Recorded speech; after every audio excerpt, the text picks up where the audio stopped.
Hey, Russ, how mad do you think the community would get if we added another appearance that predates 365 for Spider-Man 2099's True First? They're going to be as mad as Homer Simpson on Rage-A-Hall. Let's talk about it right now.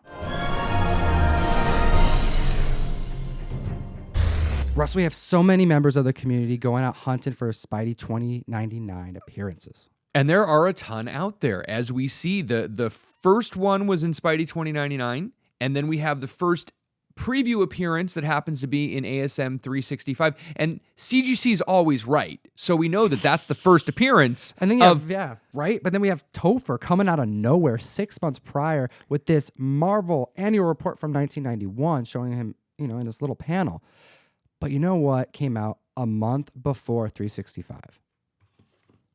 Russ, how long has this been at your shop? Oh, probably 5 years in my back issue bin with a $5 price tag on it. That's right. We're going to be giving this away, so we're going to do it a little early today. Throw a comment in the comment section below how you feel about the True First right now. I want to know what your thoughts are, because this book right here has a 2-page spread that is gorgeous. It is a fold-out poster that happens to have our friendly neighborhood Spider-Man right next to a futuristic friendly neighborhood Spider-Man. And I remember it did not say Spidey 2099, but it was very clear who it was in the poster. Oh my gosh, do we have another Omega Red appearance? We do. This is a month before 365, but 5 months after Marvel 1991 annual report. Shout out to Sin City Comics, who found one of those out in the wild. Ooh, and also shout out to Carolina Chris 26, who found a Spidey 2099 #1, as well as Bake the Snake, who got a whole set of everything. He's already got his red cover. All right, I think we are beating Spidey 2099 to death. This is amazing, and I hope we don't find any more. And if we do, we'll be reporting on it next week.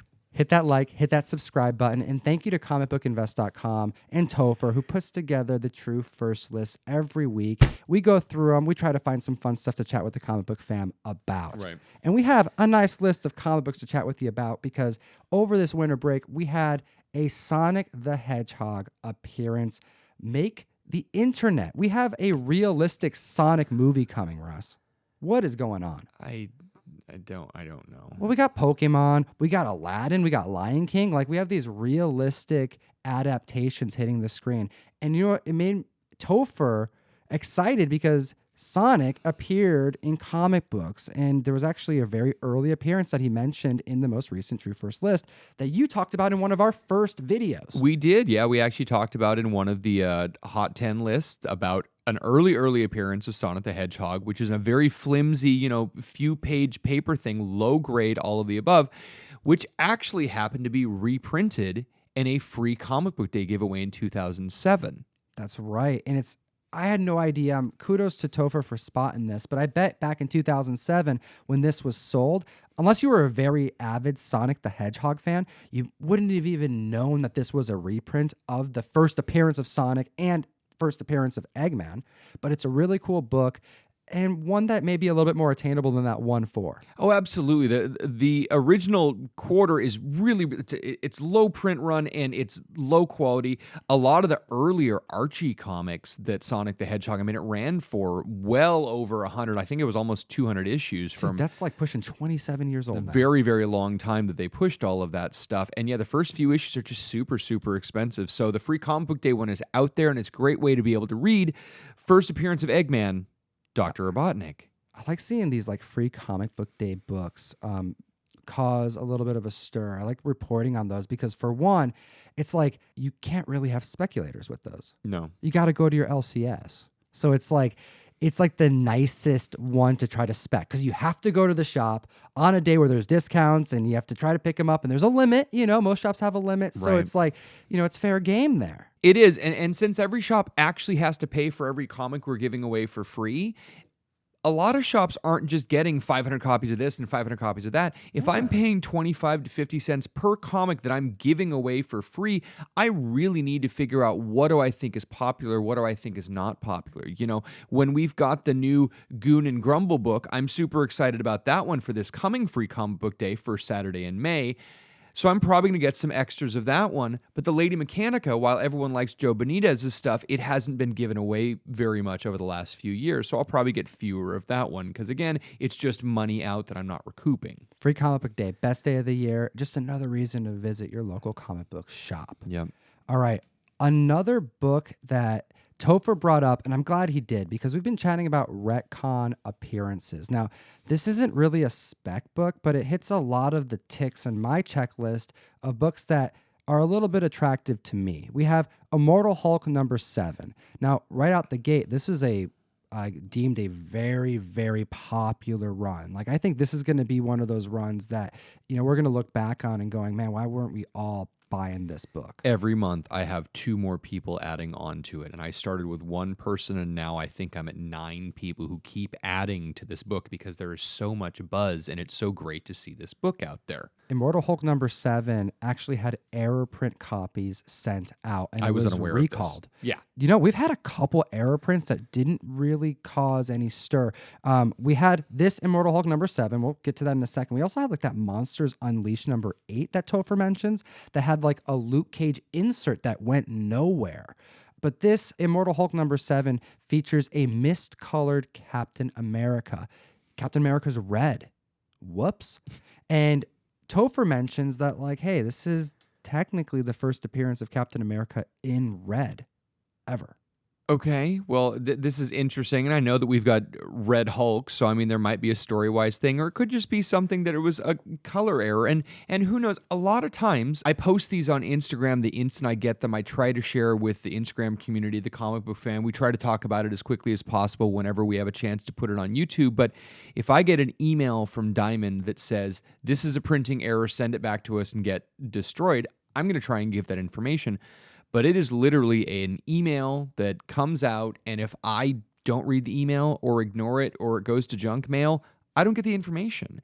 And a lot of times when they have something that is a misprint like this, if people don't know, that's how you find them at stores. Well, if you get an email that says Monsters Unleashed update, are you going to give that like an extra look No. when you're dealing with everything else that happens on a Tuesday night as you're preparing for your Wednesday pulls? If you contacted me and let me know that, hey, Batman number 37 had a printing issue, every single copy's missing the final page, destroy it and don't, fine. Yeah, I'm going to pull that. Okay.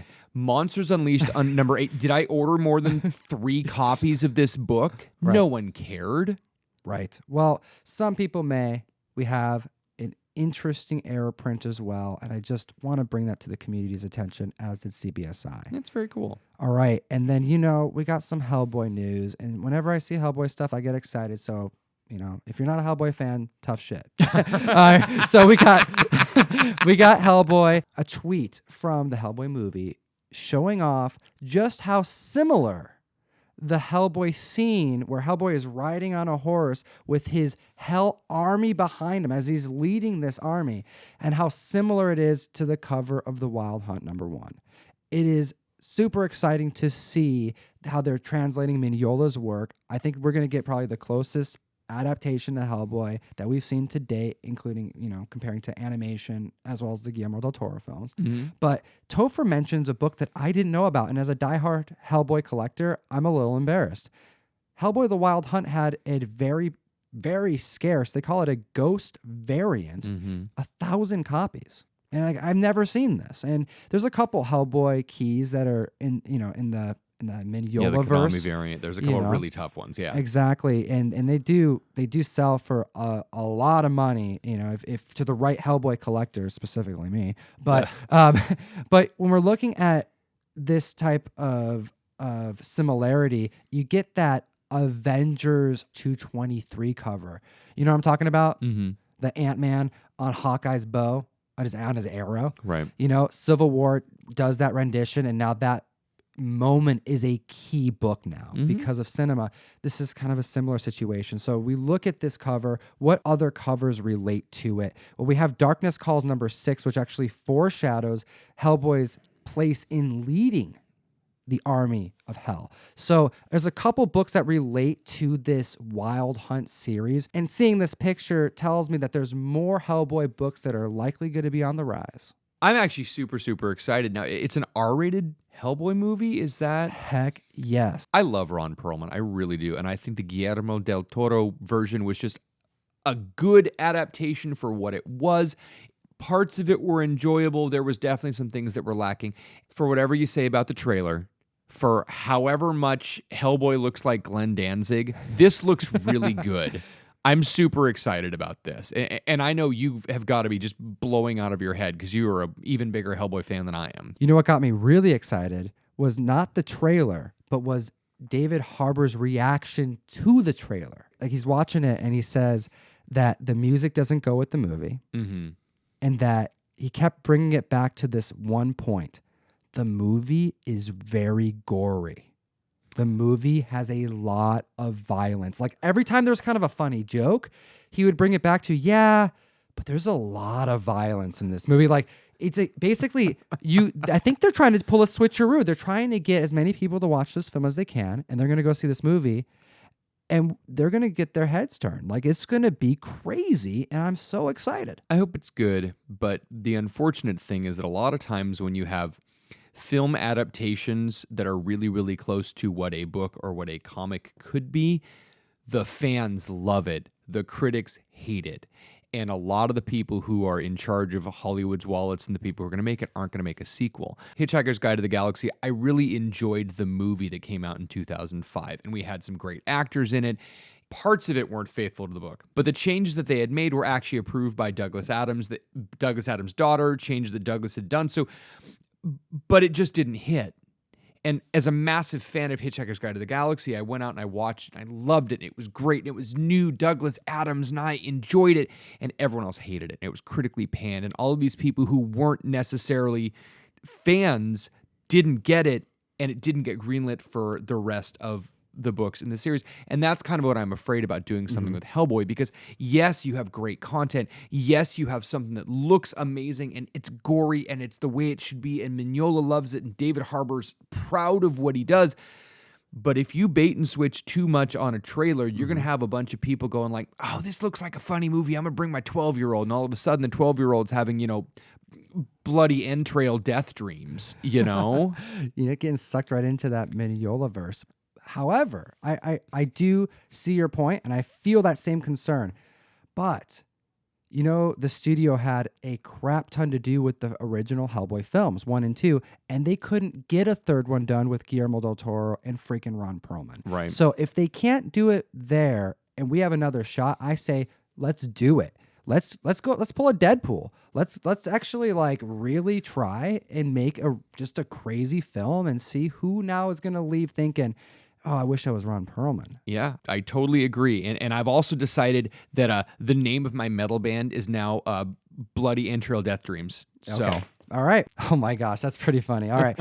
We have some giveaways. So we're doing the giveaway for Web of Spider-Man. Like and comment down below. Let us know what you think about True First. What do you think about this list? What do you think about the Hellboy preview? I want to hear from the community. And we have a winner from last week's True First video, Russ. Well, thank you so much for commenting last week. And yes, we are going to give you one less book to hunt for, Cam Higgins. Again, congratulations. Information in the bio down below, and you'll find out how to contact us and get us to send you your copy of Image Plus with the first appearance of Dead Rabbit on the back. Ooh, that True First is awesome. Thank you so much, comicbookinvest.com, Topher, for putting together such awesome content for the comic book community. We do appreciate you, and we do like covering it.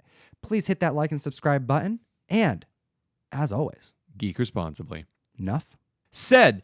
If you're not a member of the Mystery Mail Call community, you should be signing up right now. This month, we are giving away an Amazing Spider-Man number 129, and we just got in 1,000 brand new trade paperbacks to be able to send out to you, the comic book community. All of the information's down below. Just hit the link.